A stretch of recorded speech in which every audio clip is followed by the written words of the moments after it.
Welcome back to Adventures with the Hat Commander. This is episode 8 of Vampire the Masquerade Coteries of New York. Last time we left off going to take care of the Duggarty guy. I don't remember his name anymore. So that's what we'll be doing. And I don't remember what else we accomplished last time. I felt like we did a bunch of quests that really kind of just started things. They didn't go anywhere. We did work, I think, with D'Angelo and found that not a half-blood. I don't know what they're called. Thin blood. But we have to figure out what to do with that. The gal from the Camarilla wants us to turn in the thin blood Primogen for something. I don't see why I'd want to do that, though.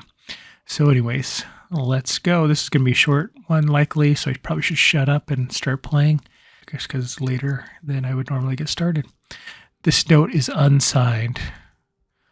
On impulse, you return to the street. You didn't have anything important to do with Sophie anyway. It'd be much better to come back with real information. Stepping into a beautiful view motel. Is that the one where that's the one where we first came in. Can't help but think that the name makes promises that the building fails to deliver.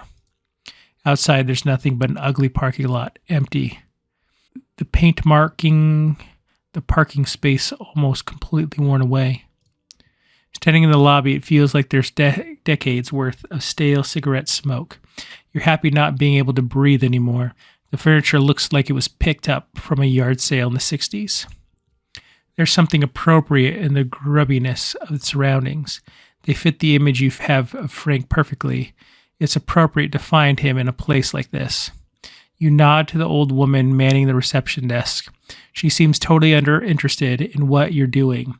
Her eyes glued to the small TV perched on the desk. A cop show. Walking deeper into the motel, you find a lounge that might have aspired to a kind of lavish comfort in its glory days. Now it just feels sticky, like you need to wash your clothes afterwards. Frank sits on a bar stool. There's no bartender, but Frank has a shot glass in his hand. He looks even sweatier than usual.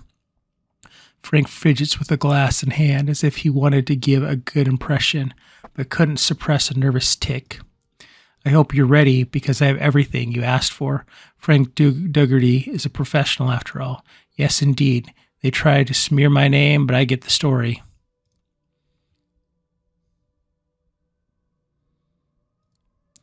If your story's good, we can have a very fruitful relationship. Very fruitful. They accused me of being corrupt. Can you imagine? When you make a single mistake, they think they can just start making things up about you. Frank seems to be in a strange mood, hard to read. Maybe it's just the alcohol speaking, but something is off about him. Take it easy, pal. Sure, I'll take it easy. That's all I can do. Just relax, lie back, and let life pass me by. You're not sure you can get anything out of Frank. He's throwing himself a pity party and decided to invite you. You decide to try one more time.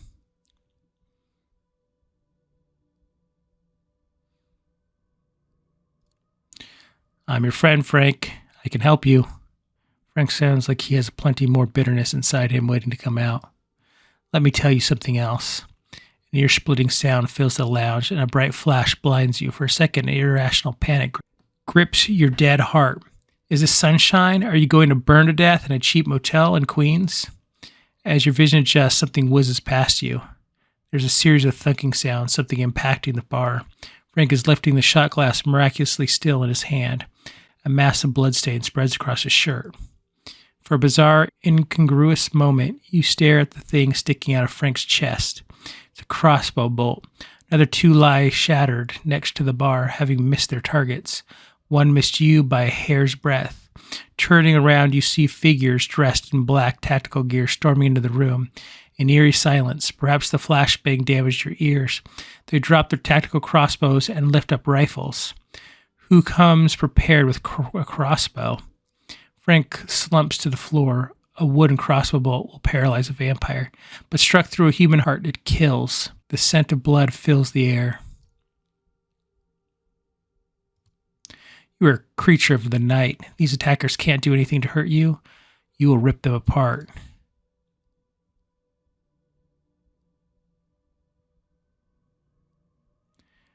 Let's just go with easy. Frick you. The attackers shoot at you even as you shout. Bullets rip into your body, tearing your internal organs apart. You stagger for a second before launching yourself at the man in front. You grapple him, trying to bite at his neck. To your surprise, your teeth clink into metal. He appears to be wearing some kind of special protective device on his neck. Another attacker hits you in the back with the butt of her rifle. It hurts and something breaks. You hope it wasn't important as you stagger back, feeling your incisors with your tongue. One is broken from the force of your mangled bite. This was a very bad idea. Boo. The attackers all have identical tactical helmets. Their expression remains invisible under the hard plastic. But you know what they'll do, shoot you until you die, vampires or no vampire. The man you tried to bite had a neck guard. That reveals something very uncomfortable about how prepared they are, but also tells you they're scared.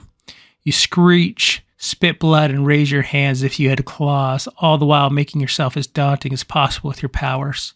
For a moment, the attackers seem affected by your display. Few of them cower, giving you space to dash across the room. You can hear one calling for backup in a shrill voice. You crash through the plastic sheeting covering a broken window as the attackers regain composure and more shots pierce your body. Boo. Why can't I beat them up? I can't beat up anybody in this game so far. Rising to your feet, you realize that your mangled left arm isn't really working anymore. More bullets ricochet off the ground. There are 4 SUVs parked by the motel room's door, all black with tinted windows. A man and a woman, middle-aged, dressed like detectives, look as if at you in surprise as you run past them, bloodied and broken. One tries to yell something as you stumble to your car, painfully wrench the door open, and turn the ignition. For a terrifying moment, you fumble with the keys, but then the car starts and you floor it, careening onto the highway. You only really feel safe once you reach your haven. You take off your clothes, watching in the mirror as your undead blood starts to heal your wounds. It's an amazing sight. That's a bad idea, man. I mean, if anything, law enforcement's going to find it really easy to find your car. Like, ditch the car, bro. One thing is clear, you almost died. Any human would have been killed from the wounds you sustained. You're still here wondering what to wear before you head out to meet Sophie, but I bet I'll be in the same clothes. Should have at least had like 3 clothes options to choose from to suit your personality. You run into Sophie's building, tired and hungry from mending your body. The doorman looks at you anxiously as you dash past, unconsciously sensing your bestial nature. You pound on the door of Sophie's apartment, more for the sake of your own nerves than because you think it's any help. After a few moments, Sophie herself opens the door and looks at you in surprise. She doesn't have her makeup on, and her hair is disheveled. You've caught her on a night off. What happened to you? As you step into the apartment and follow Sophie to her living room, you see the remains of a party. Empty glasses, a faint smell of blood in the air. You have no time to contemplate Sophie's social life, however.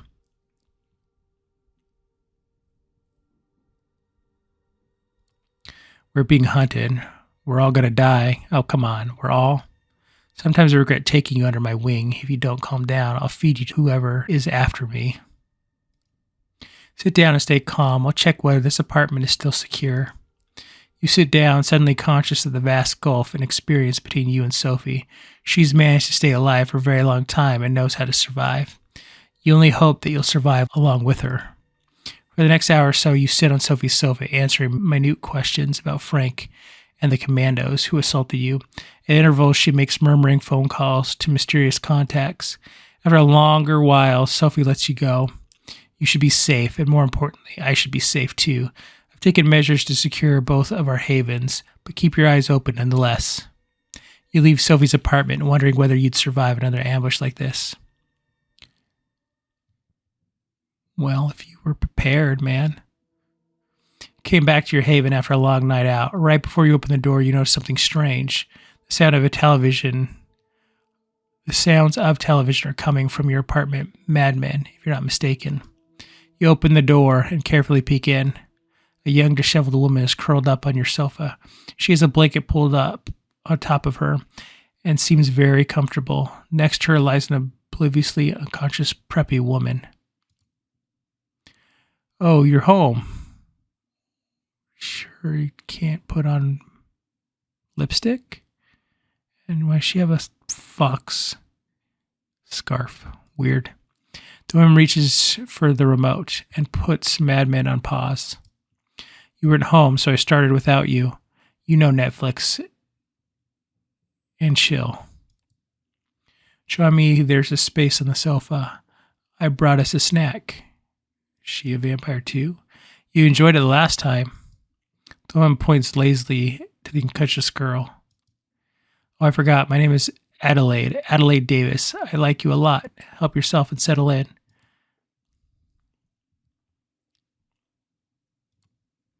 Adelaide makes space on the sofa as you sit down between her and the unconscious mortal. You lean to drink from the girl as Adelaide uses the remote to turn Mad Men back on. The girl moans sleepily as you drink from her, but doesn't wake. Her blood tastes pleasant and unhurried. A far cry from the adrenaline of blood you get by hunting a victim who knows you're coming. As you lick the girl's wound closed and sit back on the sofa, Adelaide lies down and rests her head in your lap. Isn't this nice?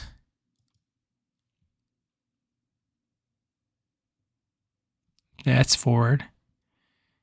I don't know this person still. I've missed this, watching Mad Men. We can pretend to be human, for a while at least. Who are you? You watch the show together, taking small sips from the human every now and then. You didn't know vampires could spend time like this. The door to your apartment opens. Your mind is elsewhere, and you react slowly. Sophie strides into your living room. She has a key to your haven and never bothers to knock, of course. You're shacking up with Adelaide Davis, the scourge of Snug Harbor, in the flesh. This is a new low for you, fledgling. I'm embarrassed for you, really. Perhaps I should not be surprised.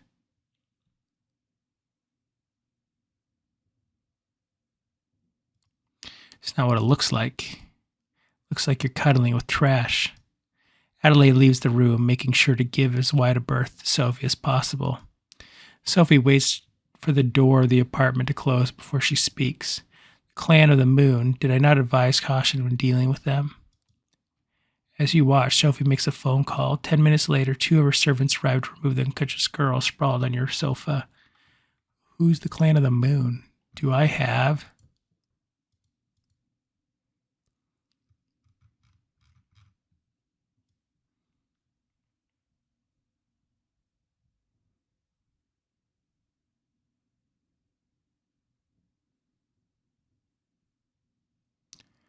I don't have anything here that says Clan of the Moon. So no, you didn't tell me anything.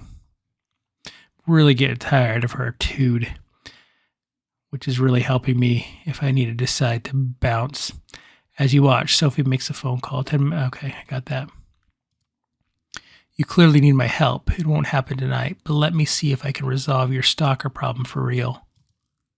You're left to wonder what Sophie meant by that as she leaves your haven.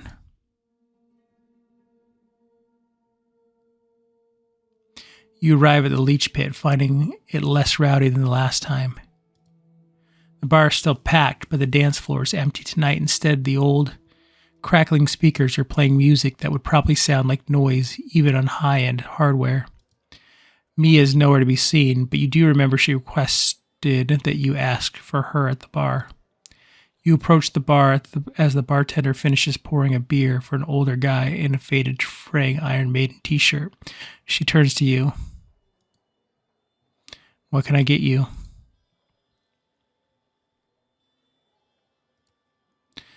I was told to ask about me at the bar. Yeah, well, she's not in tonight. She looks you up and down and sparks a recollection shine in her eye. Oh yeah, that's right.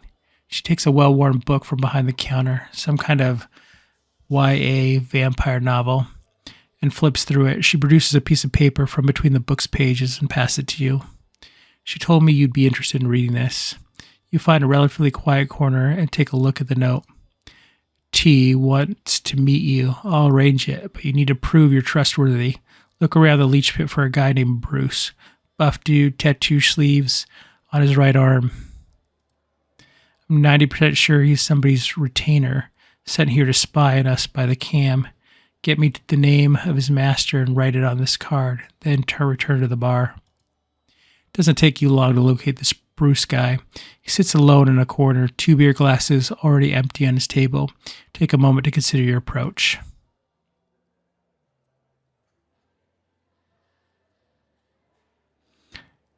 I'm going to feed. You figure you have the time to feed before confronting this guy. Keep your eye on him, but look for a good opportunity in the meantime.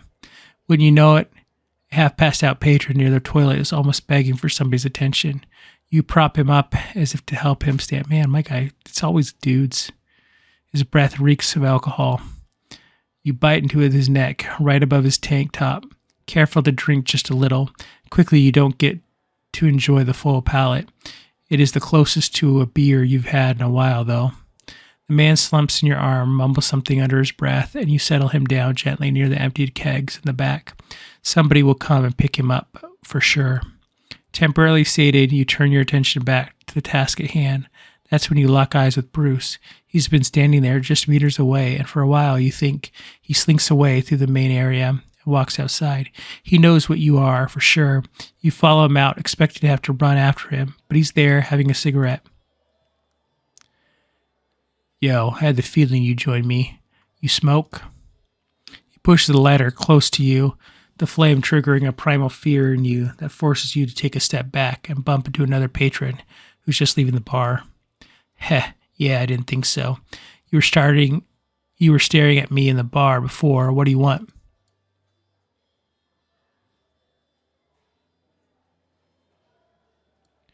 I know you serve a certain individual. I need the individual's name.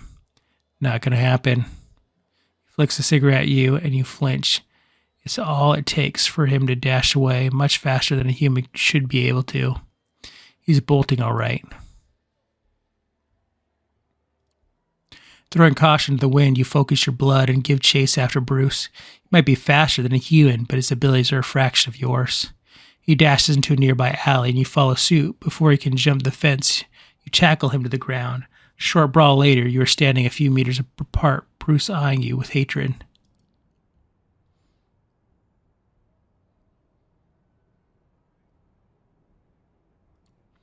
Listen, your cover's blown. I was told who you are. You better come clean. Your master's name, that's all I need. Bull Pucky. Besides, she'd kill me if I told you, and I quite like being alive. You clash again, but this time you're not pulling any punches. Bruce's ribs crack. You dislocate his shoulder, break a few of his teeth. When you're done with him, he's a mess. Please, oh frick, no more, man, please. Ready to talk?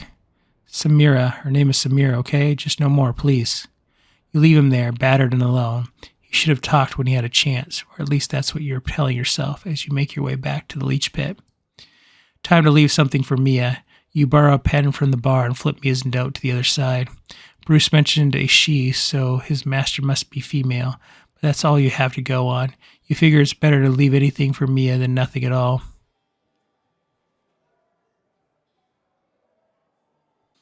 You rake your brain for any female vampire's name you've heard from the past few nights and come up with some Maria. You don't quite remember where you picked it up, but it'll have to do. But that's what he just told me. You pass a piece of paper to the bartender. She sticks it back into the same book. Hold on 1 second. She wanted me to pass something on to you. She produces a cell phone behind the counter. It's ancient, at least 15 years out of date. Oh, right, and this. An old charger for the piece of junk in your hand. They really do think of everything. She says she'll be in touch. It takes you a moment to remind yourself how to operate this thing, and you find that its phone book is blank. There's no Wi-Fi connectivity and no saved messages. It's got a version of Snake, though. Sweet. The bartender is already over at the other end of the domain, taking orders from patrons. With your anarch contact nowhere in sight, you decide to move on for the night. Hopefully, your educated guesses, based on the scrap of info you collected, will be enough for me to call you. All right, where do we want to go?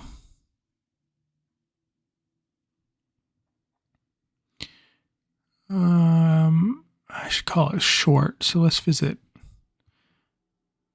Benoit. Benoit Segal wants to meet you again at the cathedral. You wonder whether that mysterious priest will be there. You've started to look at churches differently since you last encountered with Benoit. You're not sure what happened inside, but it was unavoidably real. You felt it. When Benoit mentioned that being in the presence of Father Anthony's faith would eventually kill someone like you, an undead being, you believed him. It doesn't seem to be very common, though. In New York, you pass thousands of people every night, and none of them have made you feel so afraid and insignificant. If you were to encounter someone like Father Anthony in the subway or nightclub, you would know. There are many churches in the 5 boroughs, and you're pretty sure most of them don't contain someone whose faith can touch you in this way, yet you become very wary. They just might. Still, tonight the cathedral looks as before, a striking landmark acting as a symbol of faith for people who have no idea that vampires exist in their midst. I gotta say, I do like this route as much as the beginning of the story was like a little tedious. The beginning is pretty annoying, but I feel like it's giving some opportunity for perspective from different sides and generally doing an okay job. Other than the Camarilla always get pooed on in these stories. For them, questions of faith and myth are theoretical or philosophical. For you, those same questions suddenly define the meaning of your new existence. You sneak into the cathedral like an old hand, as if going to church has been a regular part of your life. Inside, the cathedral is almost deserted. You're not sure if you'll be meeting Benoit alone. The idea of feeling Father Anthony's faith on your undead flesh freezes you with terror. Benoit is waiting for you in the front pews of the cathedral, in the exact same spot where you saw Father Anthony. Worried, you approach, but you don't feel the touch of faith that shook you before. Benoit nods as you sit next to him in the pew.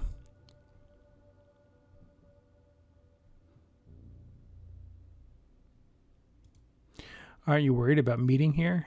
What if your friend, the priest, returns? Don't worry, he's not here tonight. You've had some time to think. I'm guessing you found the touch of Father Anthony's faith hard to ignore. For most people, God's presence is a question of faith. When I talk with Father Anthony, it feels like proof. Benoit is fervent and tense as he speaks. It's clear these questions have consumed his existence. Perhaps they'll consume yours too.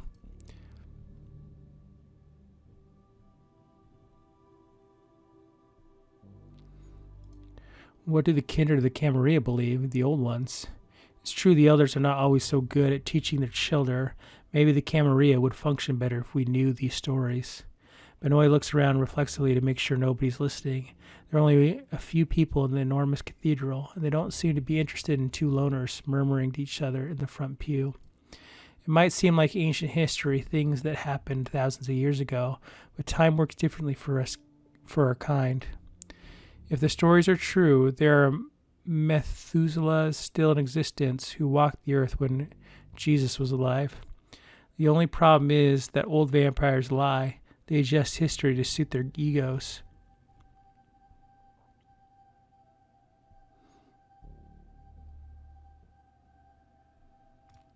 Surely something was written down before the Masquerade was established. Of course, the Tremere have many interesting manuscripts in their libraries. I've seen a few. If you have the chance, I recommend looking at them. This is how the story goes. God cursed Cain as punishment for the murder of Abel. Cain walks the night, shunned by humanity, and drank blood to sustain himself. Even from the point of our origin, we are damned. However, the story becomes really interesting when we move forward. Cain creates more of our kind, often referred to as the second generation. They lived in the first city, later called Enoch, ruling openly over the city's human inhabitants. Interesting that they took the city of Enoch that way. I see the first city as Cain's redemption. Cursed by God to wander, he remained himself as a ruler and lawgiver, acting as an immortal shepherd to humanity.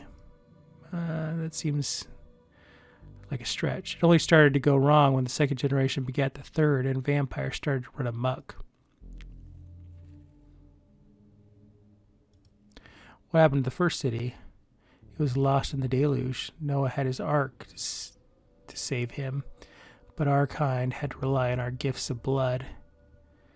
But the city of Enoch was brought up to God, I thought. If you're skeptical about the piece of history, remember that even a local flood can bring massive destruction.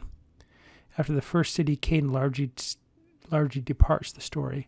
Perhaps he was disheartened by the predations of his descendants. The antediluvians went on to build a second city in imitation of the first, but it's doubtful their rule was just.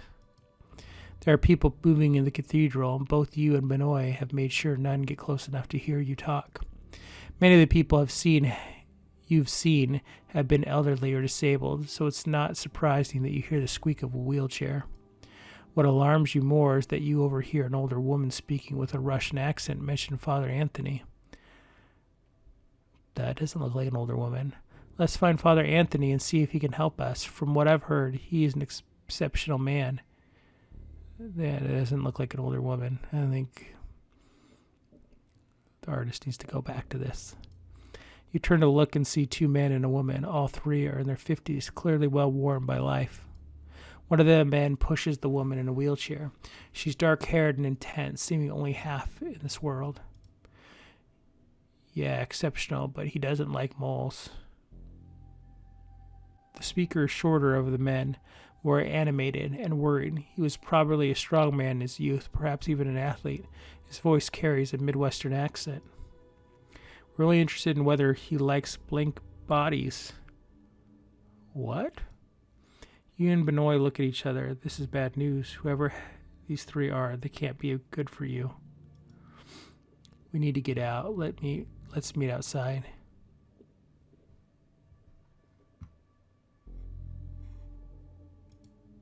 Better not call attention to yourself. You decide to move to the side of the cathedral and pretend to pray at an altar. You walk casually towards the side, away from the three approaching mortals. You feel their eyes boring into your back, but you force yourself to be cool. Benoit is nowhere to be seen. You blinked and he disappeared. In a burst of speed, you're worried it was too conspicuous, but maybe the mortals missed it. You pretend to admire the architecture for a while before glancing back at the trio. They have settled at the exact spot you just occupied, apparently waiting for something and conversing in hushed tones. Once you're sure their attention is elsewhere, you start walking briskly down the side aisle towards the exit. That was a close call. Who were those three? Did you recognize them? I might have, I'm not sure. There's talk of a few tenacious vampire hunters living in the city. One of them is supposed to be a woman in a wheelchair. For a second, Benoit looks at you as if he was wondering whether he should say something. There's one thing I've always wondered about the story of Cain. The traditions of the Camarilla put a lot of faith in the relationship between sire and child. You're supposed to follow the example of your maker, yet Cain didn't really seem to care for the vampire embraced. Did he think it was a mistake to create her kind?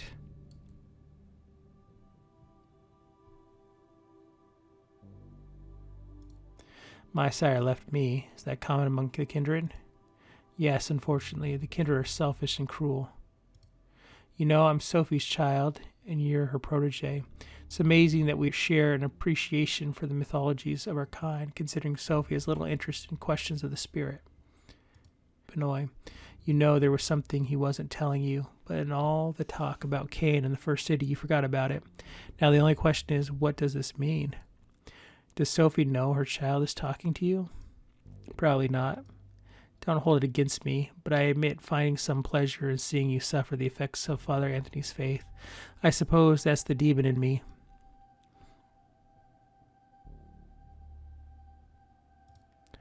I understand that you're bitter, Benoit. I'm not your enemy. I'm sorry, I know that. It's just that sometimes I too get tempted by sin. You know, we should meet again. We've talked so much about myth, but maybe that's cowardly when the reality of faith is right in front of us. I'll introduce you to Father Anthony. You nod, unsure whether that's a good idea. Benoit walks away and you follow his example, not wanting to hang around the cathedral any longer.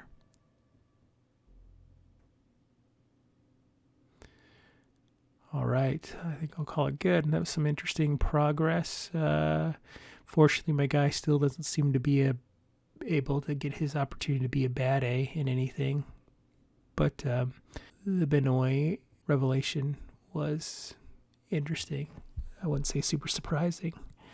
I really feel like I'm not understanding why. I feel like I'm getting a lot of negativity from Sophie now. And all I've done is do what she needed me to do. I don't know, maybe some different choices would make different results, I'm sure. But I do feel like it's not abundantly clear. And some of these tasks aren't. Like the thing with Hope was super irritating on chat moderation. Maybe if I was a chat moderator, I'd get it, but I don't know. Anyways, thanks